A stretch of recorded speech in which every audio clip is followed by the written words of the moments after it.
लोणावळ्यामध्ये 6 जुलै रोजी पूर आला होता. पूरग्रस्त स्थितीला टाटा धरणच जबाबदार असल्याचा आता जो आरोप आहे लोणावळेकरांनी केला होता. कारण यामुळे अनेकांचे संसार आहे रस्त्यावर आले होते. आता आज संपूर्ण लोणावळ्याकडे छत्रपती शिवाजी महाराज चौकामध्ये जमा झाले. आता काही वेळा टाटा धरणाच्या मेन ऑफिस मध्ये जाऊन आता आंदोलन करणारे आपण नगराध्यक्ष राजन सोनवणे आपण त्यांच्याशी चर्चा करणार आहे. काय सांगणार आज कशा पद्धतीने तुमचं आंदोलन आहे?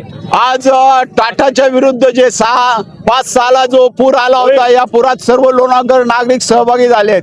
या निमित्त जो आमचे आमदार लाडके आमदार सुनील अण्णा शेळके यांनी सांगितलं होतं की आज मोर्चा काढून टाटावर धरणं द्यायचं. जास्तीत जास्त लोक आता जमा होतील. त्यानंतर आम्ही टाटाच्या ऑफिसवर जाणार आहोत आणि मोर्चाद्वारे आम्ही पहिलं त्यांना लेटर दिलेलं आहे. आमच्या मागण्या मांडलेल्या आहेत. त्यांनी नकार दिल्यामुळं हा मोर्चाचं आयोजन केलेलं आहे. त्यानिमित्त आज मोर्चाचं नियोजन आहे आणि त्यानिमित्त लोक जमतात. हे जमल्यानंतर आम्ही तिथं टाटा कंपनीच्या वर जाणार आणि आमचा शांततेत आणि कोणतेही हिंसक वळण नाही घेणार या पद्धतीने आमचा मोर्चा जाणार आहे. अगोदर टाटा धरणवाल्यांनी हे आश्वासन दिलं होतं की जे पूरग्रस्त आहे त्यांना नुकसान भरपाई देईल, मात्र आता का त्यांनी नकार दिलाय? टाटा धरणावाल्यांनी ज्यावेळेस नगरपालिकेमध्ये आमदार साहेबांच्या नेतृत्वाखाली बैठक झाली होती, टाटा धरणांचे जे अधिकारी आले त्यांनी तिथं कबूल केली होती की हा जो पूर आला आहे हा आमच्या चुकीने पूर आलेला आहे. आणि त्यावेळेस त्यांनी कबूल केलं की जे काय आमच्याकडनं मदत होईल ती मदत आम्ही पूरग्रस्ताला करू. परंतु आमदार साहेबांसंग बैठक झाल्यानंतर त्यांनी दुसऱ्या-तिसऱ्या बैठकीमध्ये त्यांनी त्याचा शब्द फिरवलेला आहे. आणि त्यांनी जो शब्द फिरवला आहे त्यासाठीच आज आमचे लोणावळकर नागरिक सगळे एकजूट होऊन टाटाच्या कंपनीच्या कार्यालयावर आम्ही मोर्चा काढणार आहे. एकंदरीत किती नागरिकांचं नुकसान झालं, किती नागरिक पूरग्रस्त होते? साधारण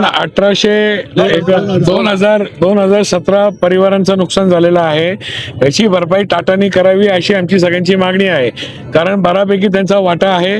जे त्यांनी बऱ्यापैकी जे जलपर्णी वगैरे ते साफ करतायत ते काय त्यांनी केलेलं नाहीये. दरवर्षी ते मदत करतात, पण यावर्षी त्यांनी सगळं हात उचललेला आहे. आणि त्यांनी सभागृहामध्ये पण कबूल केलेला होता की बाबा याची जे काय आहे तो आमच्यामुळे झालेला पूर आहे, तर त्यांनी याची भरपाई द्यावी अशी आमची मागणी आहे. आता पोलीस प्रशासन आलं होतं, त्यांनी बोलले शांततेच्या मार्गाने करा. काय म्हणणं आहे? शांततेने सगळं करायचंय, पण मूळ मुद्दा काय आहे? टाटा कंपनी इथं खूप वर्षापासून व्यवसाय करते. ठीक आहे, टाटा कंपनी इथं व्यवसाय करते, त्याच्यातून त्यांना उत्पन्न होते, त्यांना फायदा होतोय. आज टाटा कंपनी फक्त लोणावळ्यातून फायदा घेते आणि जमीन घेतली. आज जर का आम्हाला पाण्याचा पण ते लोक पैसे घेतात.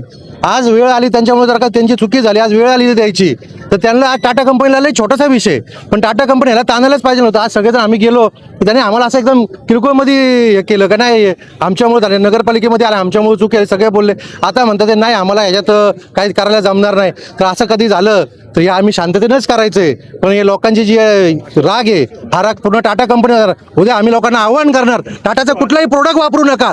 त्यांचं मीठ असू द्या, त्यांचं कुठलीही वस्तू काही वापरायचं, टाटाच्या गाड्या वापरू नका. आणि हे हिंदुस्थान हे भारताचा पहिल्यापासून इतिहास राहिलाय.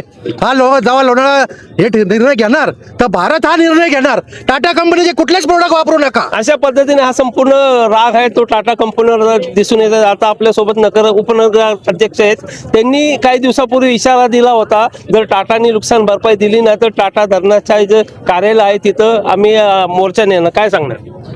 टाटाला आम्ही वेळोवेळी बैठकी केल्या, मीटिंग केल्या. त्यांना आम्ही सांगितलं की हे जे नुकसान झाले हे तुमच्यामुळं झालेले, आम्हाला कुठं पूर्व सूचना नाही, काही नाही. जे आज 2000 परिवार माझे जे पाण्याखाली गेले हे फक्त आणि फक्त टाटा जबाबदार आहे.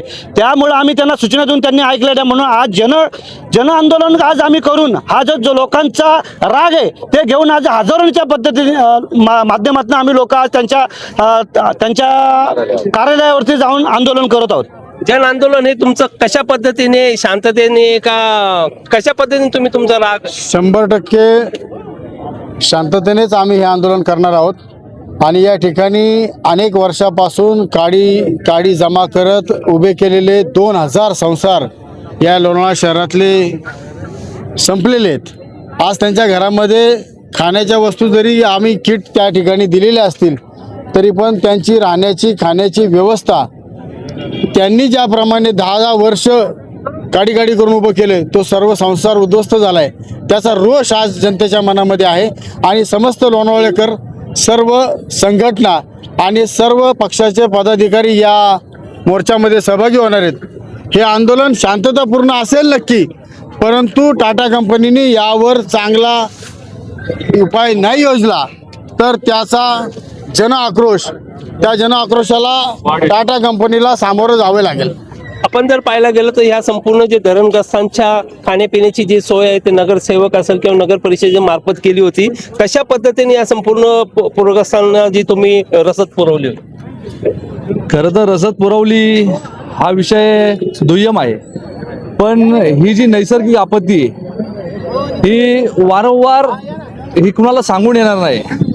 पुढच्या काळात देखील जर कधी अशी नैसर्गिक आपत्ती आली तर पुढच्या वेळी या परिस्थितीला जबाबदार कोण, म्हणून आज खरं तर हे आंदोलन आहे. पुढच्या काळामध्ये आमच्या लोणाच्या शहरातील नागरिकांवरती अशा पद्धतीने परिस्थिती येऊ नये, अशा पद्धतीने त्यांचे संसार उद्ध्वस्त होऊ नये, ह्यामुळे आम्ही आज या ठिकाणी पहिला आंदोलन आणि मोर्चा काढायचं ठरवलं. इथून पुढच्या काळामध्ये आम्हाला आमच्या नागरिकांना जर टाटा कंपनीकडून काही उपाययोजना करण्यात आल्या नाही, आमच्या नागरिकांना न्याय मिळाला नाही, तर हे आंदोलन अतिशय तीव्र पद्धतीने केलं जाईल.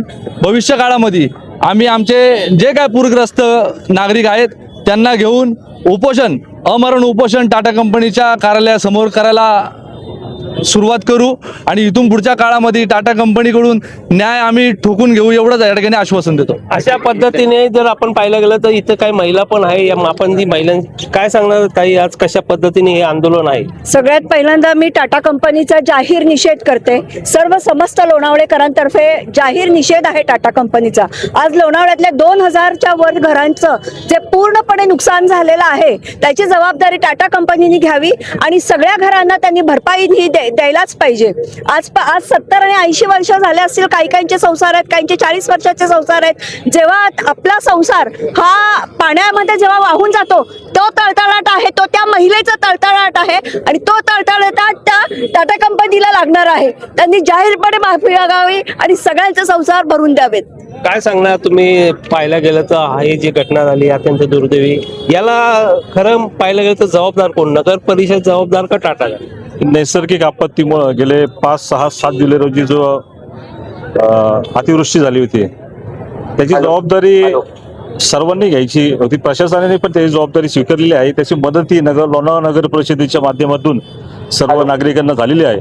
तशीच जबाबदारी टाटानेही घ्यायला पाहिजे होती, पण टाटाने त्यांचं अंग झटकत कुठलाही साधा बिस्किटचा एक पुडा पण या पूरग्रस्तांना दिला नाही.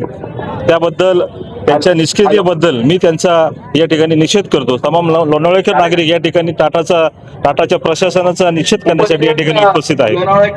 अशा पद्धतीने संपूर्ण जे लोणावळेकर आहे ते संपूर्ण संतप्त झाले आणि अवघ्या काही वेळातच आता टाटा धरणाच्या कार्यालयावर आता हा संपूर्ण मोर्चा जाणार आहे. चालता बोलता न्यूज साठी गणेश जोडम, लोणावळा.